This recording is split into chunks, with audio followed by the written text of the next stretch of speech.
everybody, we're Erika and Brian with the DCL Dorks. Hey there. So what we wanted to do is today talk about one of our personal favorite cruises that we've done. Two, I think, stand out for me are the Transatlantic, which we're going to talk about tonight, and then the Alaskan Cruise. The Alaskan Cruise. And so, but today is the first part in the series about the Transatlantic Cruise. Right, and so we were just going to kind of talk about the front end of our cruise. We decided to take it going the westbound, was returning back to the Caribbean area, to the Port Canaveral area. So we flew over to, actually we flew into Paris, but we were picking up the ship, was leaving out of Dover, England, but we thought, well, since we're flying over, we could either fly over into London or we could fly into Paris and then go to Disneyland Paris is like our front end excursion. So that's what we did. Now, Brian has been to Disneyland Paris, or excuse me, has been to Paris before, but I hadn't. And I thought 2 days was not enough time to go actually experience all that Paris had to offer. And there was a better chance that I was going to actually take a trip in the future to go experience Paris. But I'm probably not going to take a trip just to experience Disneyland Paris. So that's kind of what we did when we added it on. It was very simple. We flew from Charles de Gaulle, or we landed at Charles de Gaulle, and there's a train that will take you from the airport directly to Disneyland Paris. Right, and it's one of the TGVs, which is one more of the high-speed trains, and it goes, Charles de Gaulle is kind of on the northeastern outskirts of the Paris Central, and then Disneyland, it's also kind of on the eastern side of the outskirts, so it's really just kind of a straight shot. I think it was only about a 10-minute train ride to Disneyland Paris. So it's very convenient as long as the timing works, because I don't think they have as many trains of the high speed as they do with the local trains, but if it works with your schedule of when you land, it's a great option. And what we liked too was as soon as we got to the train station at Disneyland Paris, we checked our luggage and we picked up our park tickets, and we were able to drop everything and go straight to Paris, or straight into the park. Into the park, yeah, because we arrived, we took a red eye overnight, arrived in at like 9 in the morning, I think got to the park at about 10:30 or 11. Yeah. And that way we didn't have to carry our luggage all the way. We were staying on property, and the train station is kind of right outside of the main entrance to the park. But we could just leave the luggage with them, and we could head straight into the park and start our day. So we had a full day of hitting the park that first day when we arrived. And we did stay, like I said, we stayed on property. And there are several choices. I would have loved to have stayed at the Disneyland Paris Hotel, but it was under refurbishment. So we stayed at the Art of Marvel Hotel, New York, which I thought it was fantastic. Yeah, it's kind of like an upscale, kind of New York City, I don't know, kind of... modern and sleek. Yeah, very sleek, kind of Art Deco-y, but not quite so old-looking Art Deco, kind of a new Art Deco look to it, yeah. They had a lot of great exhibits there. There was a Jack Kirby exhibit all about the drawings that he did for Marvel. There were several of the different Iron Man costumes there. There was a huge Black Panther statue. And then they had some other photo op places that you could do with some kind of static displays.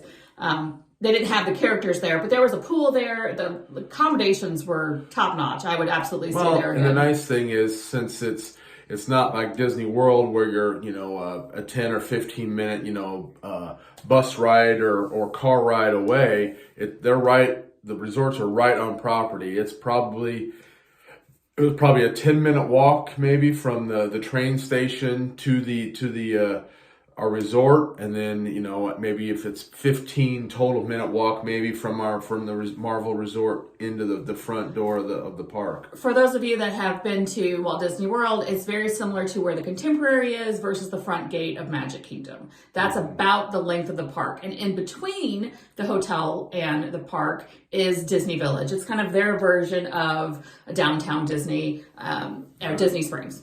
Right. I mean, they have number of restaurants, a number of kind of bars, a couple of coffee shops.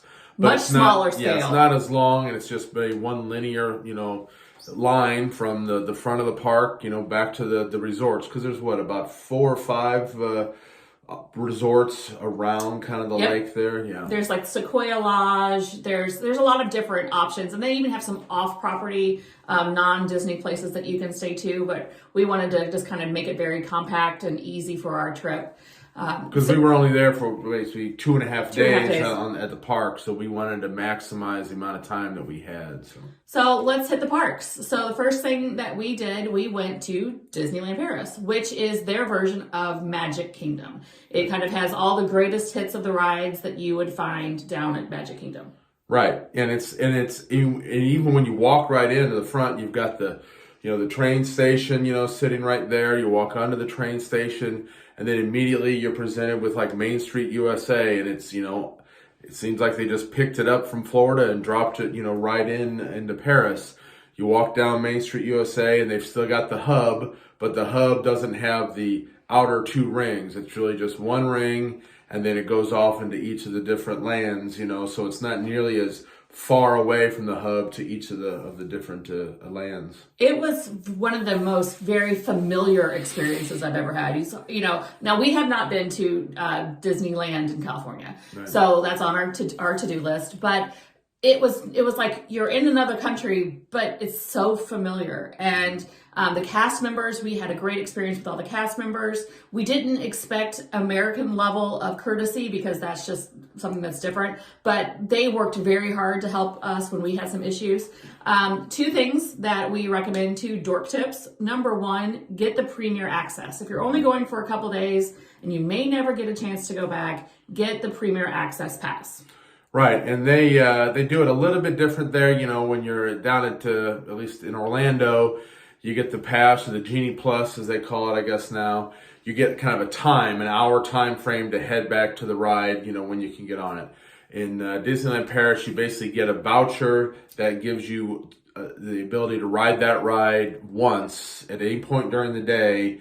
And you can go through the fast pass lane or you go through the exit, if you will, whichever one the ride is, but you get to use it once at any time of the day. The nice thing is you can kind of chart your day. It's like, oh, we're on this side of the park. Well, let's go ahead and do the Pirates of the Caribbean ride. You don't have to kind of like, oh, well, we got to be on the other side of the park, now because, we've got our fast pass line. So it was really great. And then the next day it resets and starts all over. So right. that was really great. On one of the rides, I didn't want to ride it a second. I didn't want to ride it, and because I'm not a Tower of Terror person. So because they don't use magic bands, they use the actual card. It's just a card that you basically turn into them. So yeah. So I was able to use her, her pass, and so I was able to do Tower of Terror twice then. Yeah. So the hub is a little smaller, but but it wasn't as crowded. There's not as many people there. There's not as much things to do there. So we walked in, and the first thing we did was grab a beer and a hot dog, because that's who we are. And it was right on time for a parade. Right, yeah. And so the parades are a little bit different. Since Main Street, they don't have, it's not as long. They don't have the road that runs into Frontierland like they do in Orlando. It basically just comes down to in front of the castle, has a little, circle, and then would head right back down Main Street. So they basically just come in with the parade, stop the vehicles, and the characters get off. They're dancing, the music's playing the whole time. So it's a little different. It's not as much of a parade as it is more of a kind of a conclave. I think it's just a roving show, and then the characters kind of switch then. So if you stay in one spot, they all kind of switch throughout the whole show, so you get to see different characters, staying in one spot. What I thought was interesting is Clarice was a big part of it. I think that's her name, Chip and Dale's girlfriend, that she was there. And that's somebody I had never seen in the park at Walt Disney World. So that was really fun to see how they highlight different characters and who's important to them.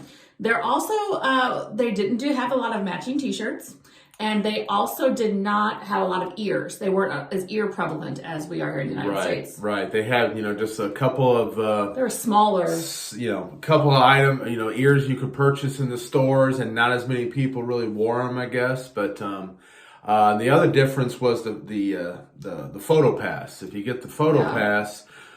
which we did, but didn't realize they don't have nearly as many photographers around property for you to utilize your photo pass. I think all said, we maybe got 3 photos from an actual photographer, and then you get the ones that are on where the rides are Yeah. linked to your card, and you'll get those. So, we only maybe had 10 or 12 photos of our entire 2.5 days that we were there. And we're PhotoPass people. Yeah, if we ever see a photographer, we're taking time. advantage of it, because you're paying for it, whether you get one photo or 100, right. a day. Yeah. And we are huge. I mean, when we go, we're pass holders, and so we always add the memory maker onto our PhotoPass or our annual pass. We use it every time, and all over the cruise ships, we love that. But it just wasn't worth the investment on that part. Yeah, I would. If we had to do over again, I think we probably just wouldn't have done the photo pass and just kind of had somebody take our picture, as a group. But but it was, learning as we go. So let's talk rides. So I think by far the best ride out of both parks was Hyperspace Mountain. Yeah, and it's from the outside it looks the same as Space. I mean, I shouldn't say that. The shape is the same as Space Mountain, but they originally when they put it in, they made it. It was kind of a Jules Verne themed, so it has a lot more. Kind of like the Astro Orbiter. Yeah, it's got more color to it, and kind of silver and golds to it, But then they kind of reworked it to be more of a Star Wars theme here recently. So now it's the what's the name? Hyperspace Mountain. And so we like that, but the one thing we liked about it is it's not the single rider, 3-person in a single file ride. It's like a traditional roller coaster, so it's too wide. And it's also a tubular steel track, but because it was built, 20 years later than the original Space Mountain, they were able to kind of make it a lot more smooth. It's a smoother ride. It doesn't, jar you as much. And there's just a lot more, kind of dips and turns. You go upside down. Yeah, so, everything's in the dark, but they have a couple of screens inside that kind of, tell kind of a Star Wars story. But it just, the fluidness of the ride, we really like. And it has a launch, it actually has one of those magnetic launchers, at the very beginning. Kind of like Rock and Roller Coaster. Right. So that was by far the best ride. Now, my favorite ride, other than that, my second favorite, was Big Thunder Mountain Railroad. So it is different than the one that we have in Orlando. It has a little more dips, it has a little more turns, it's a little bit longer. I just really liked the ride. I like Thunder Mountain where we have it now, but this one was just a little bit more elevated. Well, and it's also in an island in the center of, Mark Twain, Lake, where they have the boat that goes around, the steamboat. But you actually start on, the outside of the island. You go under the water through a tunnel and pop up onto the island, and that's then where Thunder Mountain ride is.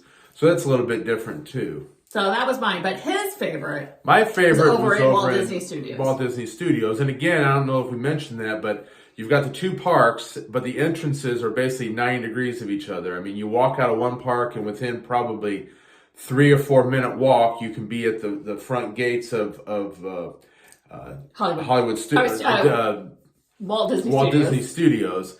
So that's the one nice thing is, and there's no restrictions as to when you could be park jumping. You could head in for an hour at one park, pop out and go into the other park right away. It's not like in Orlando where you have to wait till after 1 o'clock or whatever to do that. Well, and I think we found too when going to Walt Disney Studios, the map is very similar to what we've got in Disney World, and so you have to realize that the aspect is not the same. The ratio, to get where you're going, the distance on the map looks the same, but it's a heck of a lot shorter than whenever you have to go. So it is not a drag to get from the back of the park where Hyperspace Mountain is to head on over to the front door of Walt Disney Studios. That was seamless. I mean, it was unreal. I wish I would have had a better feel of that ahead of time so that we could have taken more advantage of that. Yeah.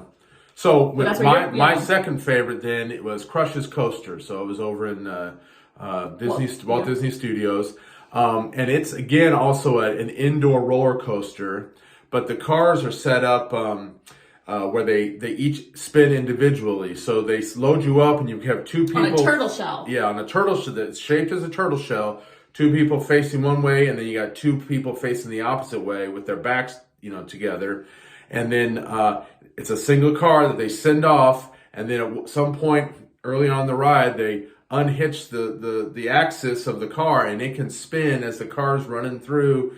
The car itself is also spinning. So and it's a darkened ride. You're inside of a building, and they've got a couple of you can hear Crush in the background, talking screens, but it was just the idea of such a unique ride that you don't see very often. I did not care for it. You can't ride it all day, I'll say that, because just with all the spinning, you get off and you're just like, whoa. I think I rode it twice, and that was probably all I needed. I appreciated everything that they put into the ride, but the ride itself, the movement and the spinning, it was not my jam at all. And so he took my pass the next day and rode it twice. But it's kind of like Ratatouille, which they have there. But it's kind of like one of those rides you just can't ride back to back because it's the visuals and how your brain works. Then what's we're going to tell our third best? Yes, honorable mention was really Pirates of the Caribbean. It's very similar, at least with the story that they tell of down in Orlando, but they've worked in additional drops in the boat. So again, they basically took the original and found a way to kind of improve on certain aspects of the ride. So there's probably 3 or 4 drops within the ride, which are just kind of fun, and they've still got the same battle scenes, the same, where the pirates are chasing each other, but just the ride itself is just kind of a more fun ride. And it's in French. So if you've never seen Davy Jones talking French before, then this is your chance to do it. We also did, I'm a big Haunted Mansion person. We did ride Phantom Manor. It was different, but again, all in French. So that was something that was interesting to see. So I had no idea what they were saying, but it was a lot of fun. But one thing that they do at Disneyland Paris that they don't have back here in the States is they have more static displays. I can't really come up with a better word for it. More things for you to enjoy and look at and experience than just rides. And number one, I think, would be Alice's Labyrinth.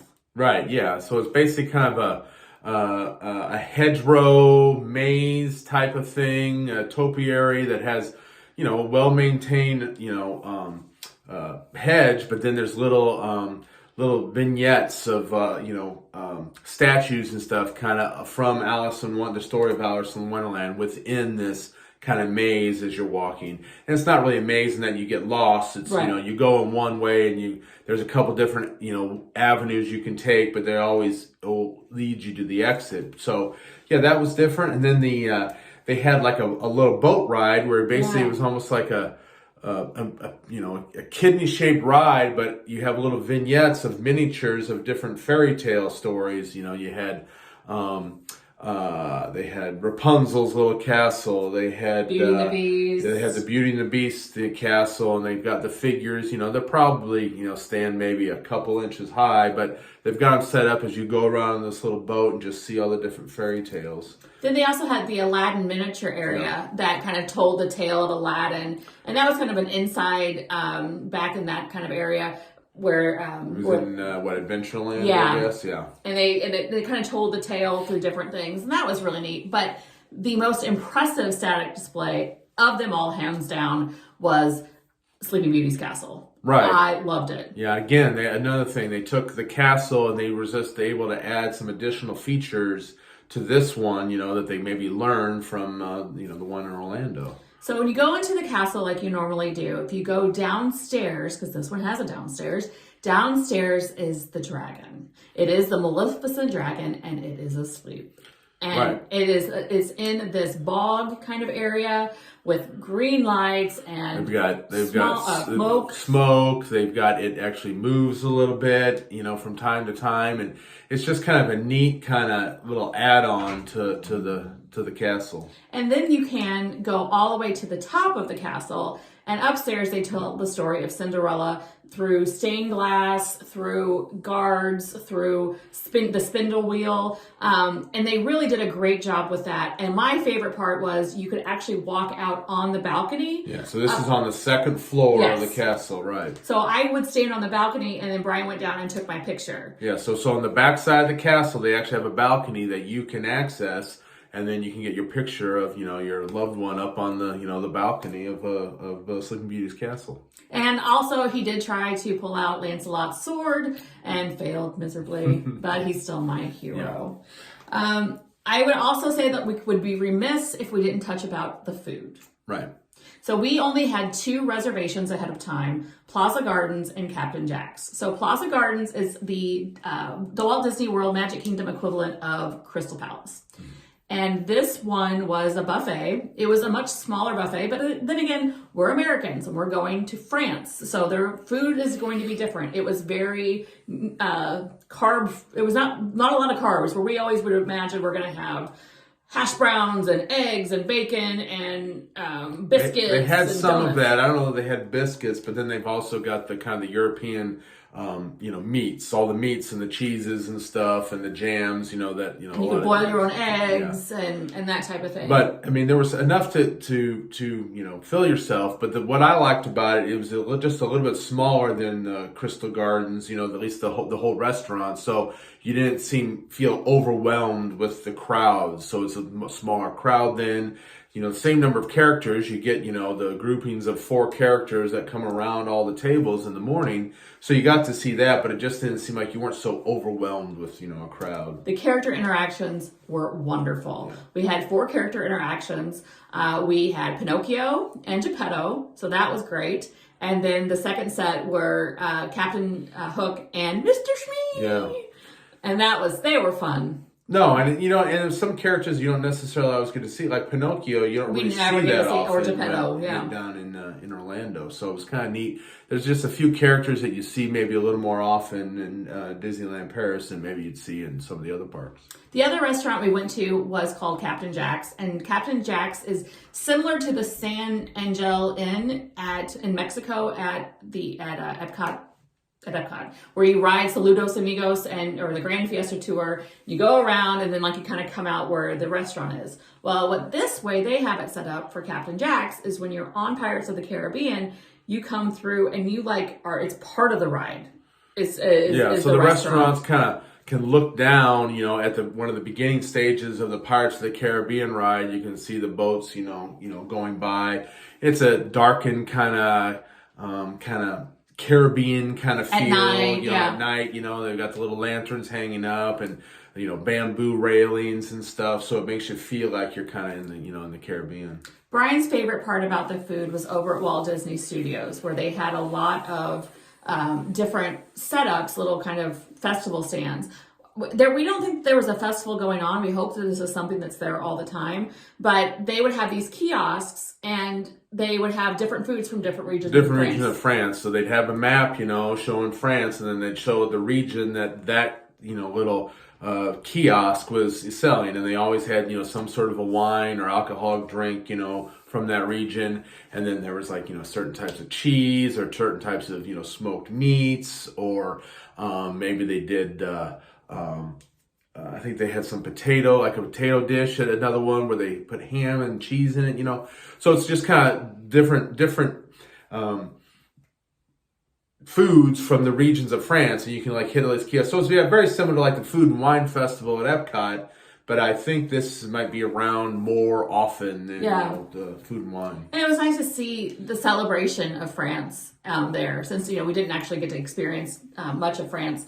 Outside of that, but it was nice to, get to have champagne from the Champagne region, obviously, while you're in France, and that was a really neat experience. The last thing we did was the last thing most people do at Disneyland, which is the fireworks. Mm-hmm. It was raining that night. Yeah, and I believe there was a drone, for the 30th that wasn't able to fly, but regardless, they still have the large fireworks displays. They had a big smoke display, like when it switched to the villain side of telling the story. Then they had a lot more smoke in the air, and that was really neat. And then they also had the fireworks. Now, it maybe isn't as big of the production that you might see in Orlando, but it was still very, very good. Yeah, I think it's the way I kind of explain Disneyland Paris is if Walt Disney World is an 8.5 by 11, and then you take Disneyland Paris and put it down to a 5 by 7. That's how I do it if it's a picture. So one of the things they are expanding. They are working on putting together Arendelle. Yeah, so over in the Walt Disney Studios side, because that park isn't as big, they've got kind of the Marvel, area. They've also then got the Toy Story and the little section of Paris, and then they've got the Cars kind of area. But now they're in the middle, in the back side, kind of in the middle back of it, they're going to be adding Arendelle, a huge lake with the Castle Arendelle, and I'm sure rides and stuff to go along with it. So I definitely would recommend a trip to Disneyland Paris. Mm-hmm. Make sure that you know ahead of time. It is not the same as going to Magic Kingdom. There's good points and bad points to that.